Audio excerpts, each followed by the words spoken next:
Welcome into the Action Network podcast. We are presented by BetMGM. I'm your host today, Brendan Glasheen, joined by Billy Ward and Sean Zerillo. That means it's time for best bets in regards to the UFC betting card, UFC 302, going down at the Prudential Center in New Jersey this weekend.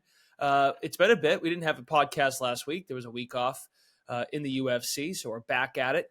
We'll go through the fight of the night that Sean and Billy have identified. We'll also get to underdogs, props, and best bets. We got a whole lot to get to.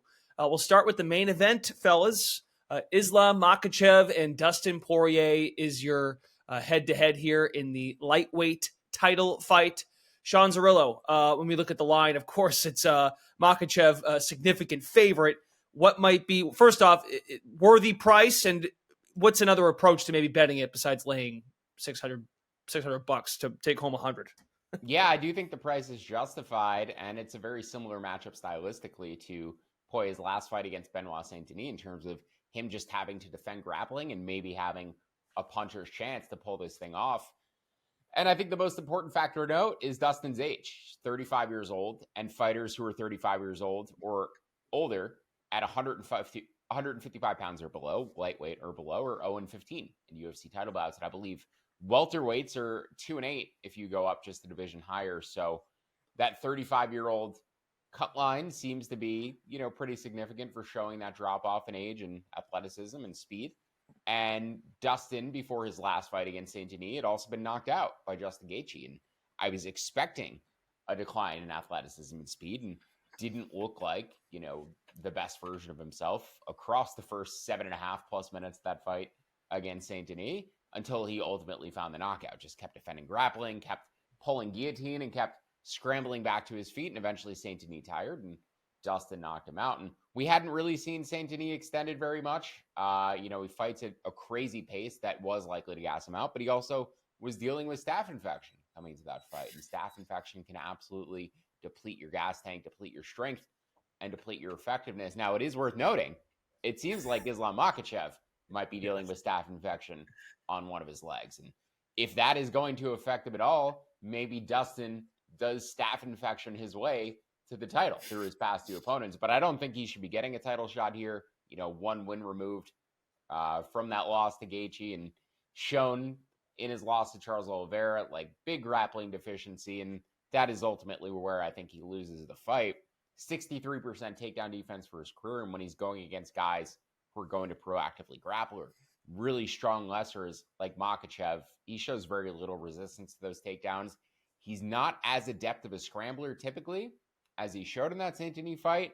And when he does scramble, he tends to give his back. So I would expect at some point Makhachev takes his back and finishes him in the same way that his teammate Khabib Nurmagomedov did, which is by rear naked choke. But I'm expecting Makhachev by submission in some fashion, either on the back or from top mount. So Makhachev, plus 100, even money by submission. That would be my bet for this fight. Projected it closer to minus 130. Was a little bit interested in the ground and pound angle and taking him by KO, TKO at a big juicier number. But I do think Dustin is likelier to roll to the back and give up the neck than he is to get pounded out from mount. So Islam by submission, how I'm betting the main event on Saturday. All right, Billy Ward, you've got your Action Network luck ratings out for the UFC card. You put that out earlier in the week, and Poirier undervalued. Does that mean you like the money line price? I know the prices normally change by the time you write the article to when we get to the podcast recording, but what is your stance?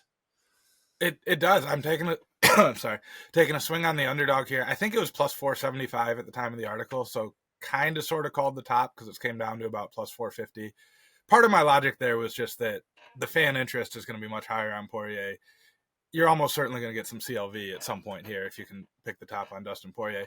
But there's a few reasons. I'm going to start with probably the silliest one. Do either of you guys know about the Paulo Costa curse? No. Okay, I wasn't sure if Sean Enlighten would. us. Yeah, we're going to talk about Paulo Costa in a minute. In fights where Paulo Costa is on the card, the defending champion is 0-8. Look it up through his career. There was one card where Paulo Costa was on it. 3 title holders all dropped their belt. Of course, that doesn't extend to when Paulo Costa himself is fighting for the title. That's the only thing that messes up the curse. So since we're talking about, streaks and trends and age-related curses, to get back to the age, he's like 2.5 years older than Islam Makhachev. It's not like Makhachev is 27, 28. If Poirier was later 30s, not just turned 35, I'd be concerned. With that said, Makhachev is obviously the A side here, right? We saw what happened with Khabib. I did notice something interesting with how Khabib and Makhachev grapple, where Khabib has a really good shot from the outside. He'll kind of wait till his opponent hits that black line and just run him into the fence and take him down. Makhachev, the vast majority of his takedowns comes from clinch, trips, drag down, stuff like that. With Poirier's footwork, if he fights a smart game plan, he's got a little bit of height and reach here. He can stay out of those clinch situations, in theory at least, keep this one standing. And then the other factor for me is the gloves. People are going to talk a lot about these new gloves at UFC 302. There's about 1/3 less padding than there was before, depending on what weight class and what size glove you have. That obviously gives an advantage to the more powerful striker, which is Poirier. The thing I don't think people are talking quite enough about is that a lot of the grappler type guys have complained that it's harder to open their hands, get grips and stuff like that. If you're someone like Khabib who shoots and wraps up the legs with your whole arms, I'm not really worried about that. If you're looking for all kinds of inside trips and clinch work, you kind of need to be able to get those grips, work that wrist control.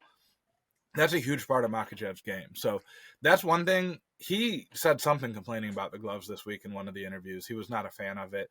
I think that's kind of an underrated aspect here, not just the boost to knockouts, the boost to striking power for those guys, but also making it harder to grapple. With all that said, it's a long shot for a reason. Don't go putting multiple units on this or whatever. I took half a unit at plus 475 on Poirier. You can still get him around plus 450, somewhere in that region. I'd take it. Not a big bet, and also maybe just a little bit betting with my heart rather than my head. Okay. Anything that, Sean, any pushback or any kind of understanding as to where Billy's coming from? I think Islam finishes him in round 1. I think it's quick. I think it's painless. I think he mauls him. Dustin looked awful against Saint Denis. I mean, like, awful. He was getting destroyed. I believe Benoit was a minus 900 favorite after the first round. And he just caught him in the right moment. And he can do that again. You know, Islam doesn't have the best chin. He's a little bit more, he's less risk averse than Khabib. He's a little bit more risk tolerant than Khabib. We've seen him striking it out with Volkanovski, knocking Volkanovski out on the feet. But just the fact that he was willing to engage with Volkanovski on the feet. You know, even when Khabib fought Gaethje and stayed on the feet with him for a round, he didn't fully open up. Like, Islam opened up against Volk. So he can put himself in positions to get hurt. You know, Dustin has a puncher's chance. I think the line is about accurate in terms of estimating what that chance is, 20%. I think that's about right, you know, at the upside for him potentially clipping Islam. We've seen it in the past, you know, Khabib never knocked out, never knocked down. Islam has been KO'd and KO'd cold. So the chin is there to be cracked if Dustin can hit him, and he may have opportunities to do so. He's a great boxer. And as I said, Islam willing to engage. You know, what if he doesn't go for the takedown right away? What if he tries to let it play out on the feet? But I think if he decides to grapple, I think if he's proactive about it, I think he runs through him like he did with Dan Hooker and Bobby Green. Like, I do think his submission offense, or his ability to finish fights, his intention of finishing fights, like I said, he's a little bit more risk tolerant than Khabib. And I do think as a result, he's also a little bit more aggressive in terms of attacking the finish. So if he wants to end this in round 1, I think he does. Part of that, I think, too, is takedown style forces him to be a little bit more upright and a little bit more in the pocket on the feet. Because Khabib would shoot from like 5 feet away, which any grappling wrestling coach will tell you not to do. But when you're Khabib, you can kind of sort it out and just finish it anyway. Where Islam, he needs to close that distance. So you either can strike your way into distance, or you can kind of just walk forward and hope you don't get hit. Those are his two choices, which people, I think, are kind of overfitting the Khabib model with Islam in general, but specifically in this fight because Poirier has that matchup against Khabib. Yep. Okay, fight of the night, middleweight tilt between Costa and Strickland. The price right now is Strickland minus 260-ish, minus 265. Costa plus 215 on the money line. Rounds at total at 4.5. Zerillo, do we have maybe a more tightly contested fight here, and what are your potential betting angles? In terms of the money line side, I do think it's Costa or pass, but I'd probably prefer to bet his finish only props. He's about plus 145 in the finish only market. I do think he's the bigger hitter, the more powerful puncher. And even though he hasn't had a knockout in some time, doesn't even have a win against anybody other than Luke Rockhold since 2019, he did look competitive against Robert Whittaker and landed that spinning heel kick. And we've seen Strickland knocked out by the same technique in the past. So very good, like Twitter compilation side-by-side videos of the kick that Costa landed on Whittaker and the kick that Strickland had landed on him when he was knocked out. But I think the 5-round aspect, the fact that this is a 5-round fight, really lends itself to Sean Strickland. If this were 3 rounds, I'd probably be taking Costa here at plus 205. Across a 5-round fight, Strickland is really likely to win the 4th and 5th rounds, win the back half of this fight. So finish-only market, considering Costa, I think Strickland's finish equity comes in rounds 4, rounds 5, the latter half of this fight. Costa may also be dealing with staph infection as well. Nothing new for him. He's had staph infection seemingly every time he fights, but just worth noting in terms of the cardio angle and the late props. But I think the best way to play this, aside from Costa finish only, would be Strickland live and his late props. You could get Strickland round 4 plus 1,600, round 5 at 20-1. And I think you'll probably find a better live price on him after rounds 1 or rounds 2. He does like to take the first round off sometimes, get his reads. So Costa could win that first round. Could see Costa hurting him in rounds 2 or round 3 and maybe making, what was a Sean fight to that point a little bit closer. So looking for a better live price on Strickland anytime after round 1. I expect him to win the later rounds at increasingly higher clips, and then would anticipate a potential late round finish. So round 4, round 5, 16-1, 20-1 respectively. I think those are the most interesting ways to bet this one. Billy, what say you for this middleweight tilt between, pardon me, it was Costa and Strickland? Yeah, pretty much same thoughts as Sean. His version's a little bit safer, where you do the finish only, because then if it goes to a decision, you get that refunded. My thought is Paulo Costa by KO around plus 350, and then again followed by that Sean Strickland live bet. If he's going to win it, it's going to be a knockout, right? I mean, Costa's striking defense is so bad. Or it's not even bad, he just doesn't do it. Like, it's not... He might be good at it if he tried, but he doesn't care. He just kind of walks forward, gets hit. Strickland lands so much ridiculous volume that it's not going to look good on the judges for Costa, pretty much no matter how this fight's going. But he hits way, way harder. As I talked about before, these new gloves are a little bit lighter, should lead to more knockouts in general. And then again, the cardio for Costa, under the best of circumstances, is not great. 5-round fight, possible staph infection, might have added some muscle in this post-USADA era thanks to the secret juice. There's a lot to think that Sean Strickland takes over late. So my goal is to get plus money on both sides. If you got Costa KO at plus 350 and you get Strickland down at minus 150, minus 170 after round 1, you can still arb that out pretty easily. So pretty much in line with Sean. I should mention, too, Strickland has a 4-inch reach advantage here. Robert Whittaker was jabbing Costa up for most of that fight. I think he only had a 1-inch reach advantage. So Strickland, a more pronounced reach advantage and a jab merchant. He's going to be jabbing Costa up for the majority of this fight. And that's where the volume is going to come from. He's going to land 100 jabs. Mm-hmm. All right. With Father's Day right around the corner, what do you give to the man who has everything? You give him a winning bet, but since those can't be guaranteed, give him an experience he'll never forget. Give him Omaha Steaks, because a world-class dad deserves world-class steaks. The Father's Day experts at Omaha Steaks have made it easy to put a smile on the big guy's face this summer with hand-selected gift packages starting at just $89. Just go to omahasteaks.com and use promo code ACTION at checkout for an additional discount when you shop gourmet gift packages for Father's Day. With Omaha Steaks, the possibilities are endless. Endless flavor, endless variety, and endless value. Truly, they have perfected more than steak, and your dad is guaranteed to love every bite. Go to omahasteaks.com and use the promo code ACTION to get exclusive savings. Shop for unforgettable gifts that are guaranteed to make Dad's day, because if there's one thing Omaha Steaks knows, it's that dads want steak. That's omahasteaks.com with promo code ACTION at checkout to save on exclusive packages starting at just $89. And the Action Network podcast, everybody, is brought to you by BetMGM. Use the bonus code ACTION when signing up to get to up to $1,500 back in bonus bets if your first bet does not win. For new users in Arizona, Colorado, Illinois, Indiana, Iowa, Kentucky, Louisiana, Maryland, Massachusetts, Michigan, New Jersey, North Carolina, Ohio, Pennsylvania, Tennessee, Virginia, West Virginia, and Wyoming. Terms and conditions apply. Must be 21 plus. Gambling problem? Call 1-800-GAMBLER. On to underdogs. Favorite dogs on the card. Sean Zerillo for UFC 302. Who emerges? 3 I want to discuss. 1 I'm definitely betting. 2 I'm figuring out how I want to bet or if I'm going to bet them. So the first would be Jocelyn Edwards at plus 155. Fans are picking her opponent Perez at about a 70% clip, so she does seem like a public favorite. Edwards has been to decision all 7 times in her UFC fights. 2 of them split, but she does have pretty good volume. She's put up as many as 160 strikes across 15 minutes, so she does pump out volume. And I think she has the better cardio than Perez. So round 3, I would definitely favor her. She's taller, she's longer, she's always in close and competitive decisions, and this fight is minus 235 to reach a decision. So a pretty typical angle that Billy and I attack. Fights likely go to a decision, taking the underdog in that fight. Also interested in Edwards by decision at plus 290. So maybe some money line, maybe some decision prop, or maybe I'll just throw that decision prop in a round robin. But I'll definitely be finding a way to bet Jocelyn Edwards this weekend.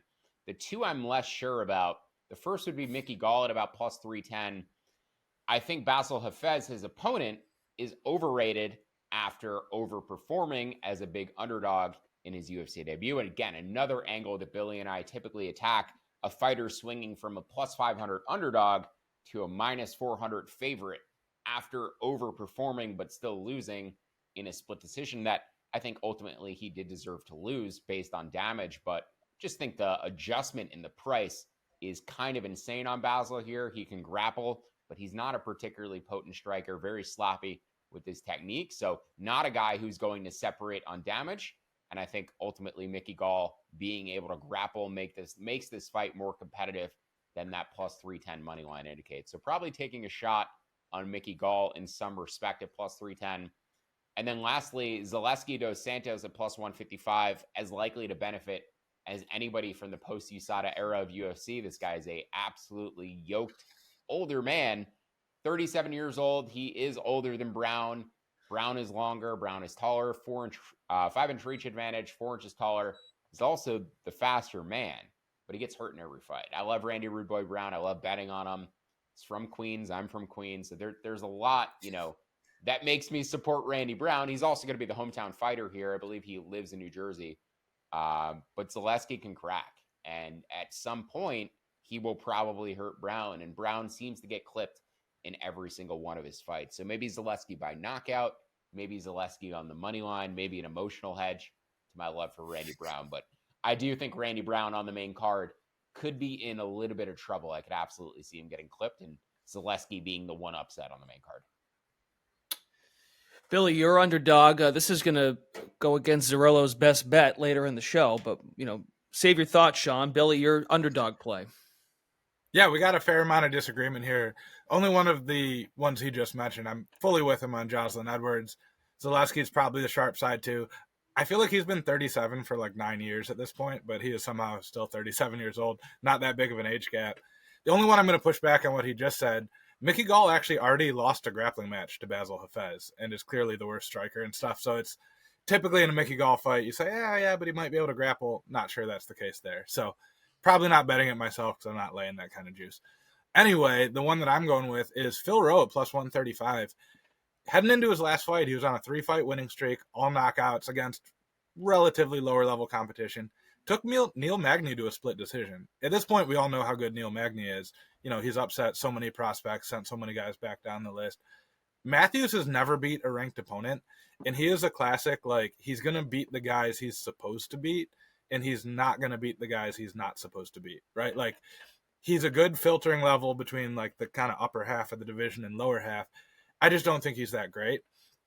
And this is another fight. This is something I look at heavily in my luck ratings, but had one other judge given one more round to Phil Rowe in his last fight against Neil Magny, he'd be a big favorite here, or this match wouldn't even be made. So I like Phil Rowe at plus money. Wouldn't take him as a favorite here. It just feels like an overreaction to a very close split decision, and it's such a big step up in competition for Jake Matthews, at least relative to the guys he's beat. He's fought some other ranked opponents in the past, but he tends to fall back down pretty precipitously when he fights tough guys.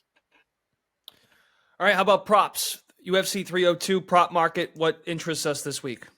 Sean. I'm going to take Gelatin Almeida inside the distance at minus 150. I'm also a little bit interested in his knockout prop at plus 380. That'll probably be the round robin piece for me from this fight. But the inside the distance bet, I think the safer route. And he's coming off of a very odd knockout loss to Curtis Blades, where he dominated the grappling in the first round, tried to get back to the takedown in the second round, and was knocked out with his hands clasped and locked behind Blades' back. It was a very strange knockout, but I don't think Jailton has a great chin, and I do think that is ultimately what's going to prevent him from getting into title contention. But this is a big, big, big step down in competition relative to that Blades fight.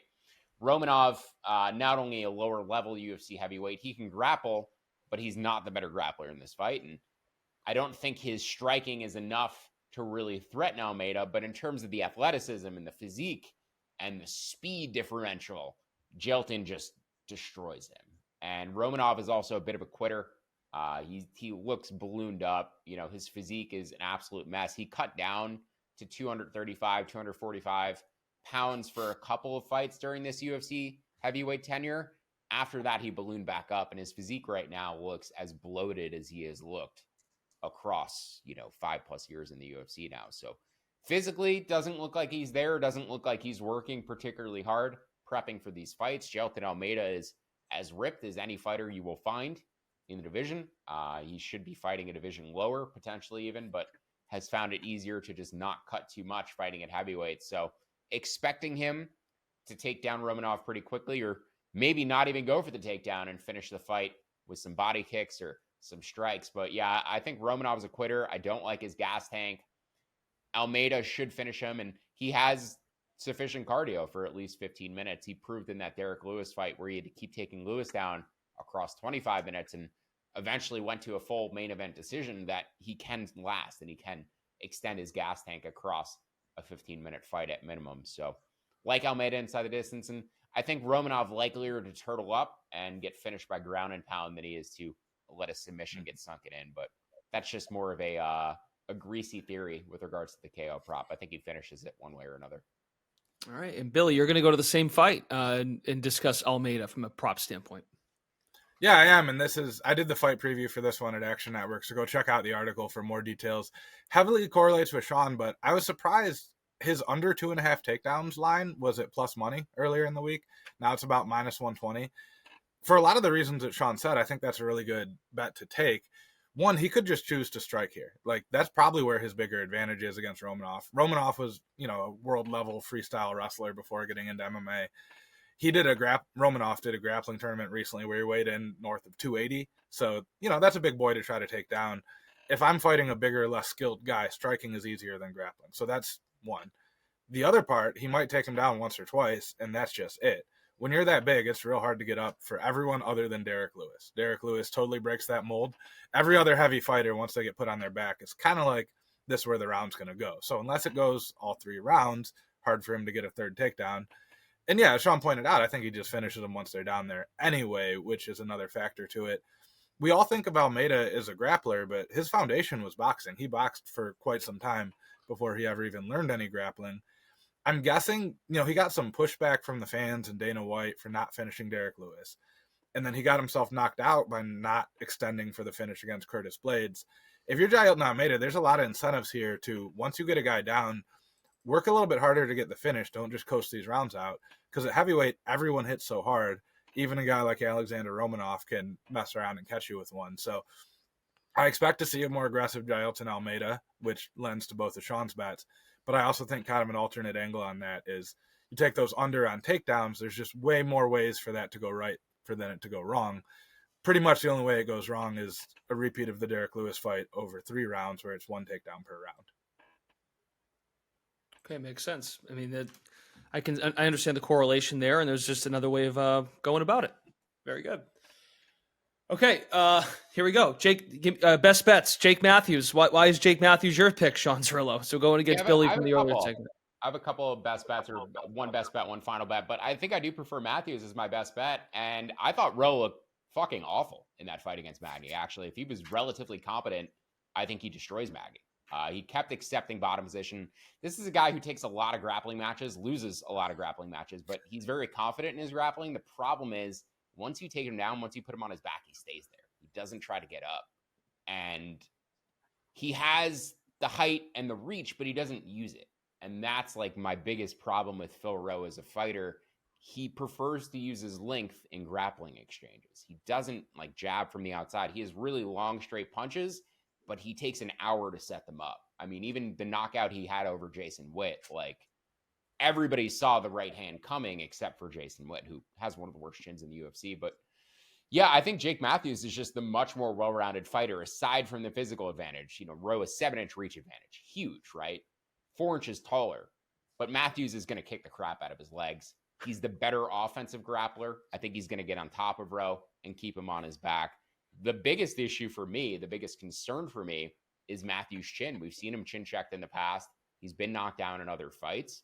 And Rowe does have those long, straight punches. And even though I don't think he has particularly great power, the amount of leverage that he gets extending that punch so far, it's like winding up with a baseball. Like it's like a baseball pitcher throwing and cracking you because he takes such a windmill approach. I mean, that punch has to come all the way from here in order to land on its target. He has insanely long arms. So the leverage he generates winding up on that right hand is very powerful. But in terms of like just straight, the pitter patter power when they're in normal striking exchanges, I don't think he has anything to really threaten Matthews. He's going to have to land a real clocking wind up right hand. So absolutely could land the knockout, could see a more competitive fight where Matthews doesn't proactively pursue the takedowns and they end up striking it out and the volume is pretty close. That is a concern of mine as well. But overall, the total package of these fighters, I do think Matthews is the much more well-rounded man.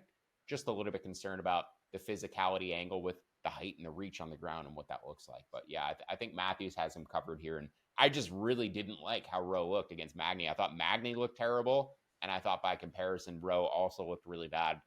The biggest betting edge, the biggest projected edge that my model spit out for this card is Cesar Almeida at -115. I'm curious to hear Billy's thoughts on this fight as well. So fans are picking Roman Kopylov at a 59% clip. He's the underdog. Fans are picking Rowe at a 50% clip. He's obviously the underdog. So these are two fades of what I would consider public underdogs this week. And Kopylov, I do think, needs to grapple here if he wants to win this fight or at least have a pretty big chance of doing so. The last time he faced a pure kickboxer, he got knocked out by Carl Roberson. He has really good hands. He's a pretty good kickboxer himself. But when he grapples, he tends to tire out. And if he's going to have to be the one offensive grappling here, I don't think that necessarily goes well for him. Almeida, a decorated kickboxer, has that win over Alex Pereira in another pick'em fight here at -115 and facing a guy who's unlikely to have a lot of success grappling him, or if he even does, is likely to tire out. So Almeida at -115, my final bet for this card, but a bet I do like. And I think getting, a bit of relief not having to face yet another grappler. Like they're giving him the Alex Pereira schedule where they're giving him guys who are going to give him like somewhat beneficial stylistic matchups to try to move him up the rankings. And I actually thought Kopylov would be much younger than him. He's not. There's only a 3-year age differential between these fighters. So Almeida, even though he's 36, 5 professional fights coming into the UFC, or 4 coming into the UFC, 1 more now, he's not getting some young, hungry buck. He's getting a guy around his age who has a similar fight style. So it seems like it's a decent matchup for him. Okay, and that ties into Billy. You're going to go to the other side of it. I am, and Sean alluded to it, but it's the grappling here, right? Like, we think of Roman Kopylov as primarily a striker, and he is. That's his A side. He trains in Dagestan. Like, you can't do that and not accidentally learn how to grapple a little bit. He's got some takedowns. He was a combat sambo world champion before switching to MMA. That's typically a fairly grappling-heavy style, although it does allow strikes. And the other thing is, if you look at Cesar Almeida's fights between the Contender Series and his UFC debut, he's been taken down 6 times, and not by good opponents. Like, they're trying to give him strikers or guys that aren't going to challenge him in the grappling, and he's still surrendered 6 takedowns. Now, he's managed to either get up or survive each of those occasions and come back and win with his striking, but his striking advantage isn't as massive over Roman Kopylov as it was over Dylan Budka or Lucas Fernando, 2 guys that none of us has ever heard of. So at plus money, basically, it's just a bet that he's going to come out and take the easy path here, get some takedowns, and hopefully be able to sustain it. It is tricky, the cardio angle here. Almeida's like a much bigger, stronger dude than Kopylov. I think Kopylov could probably make 170.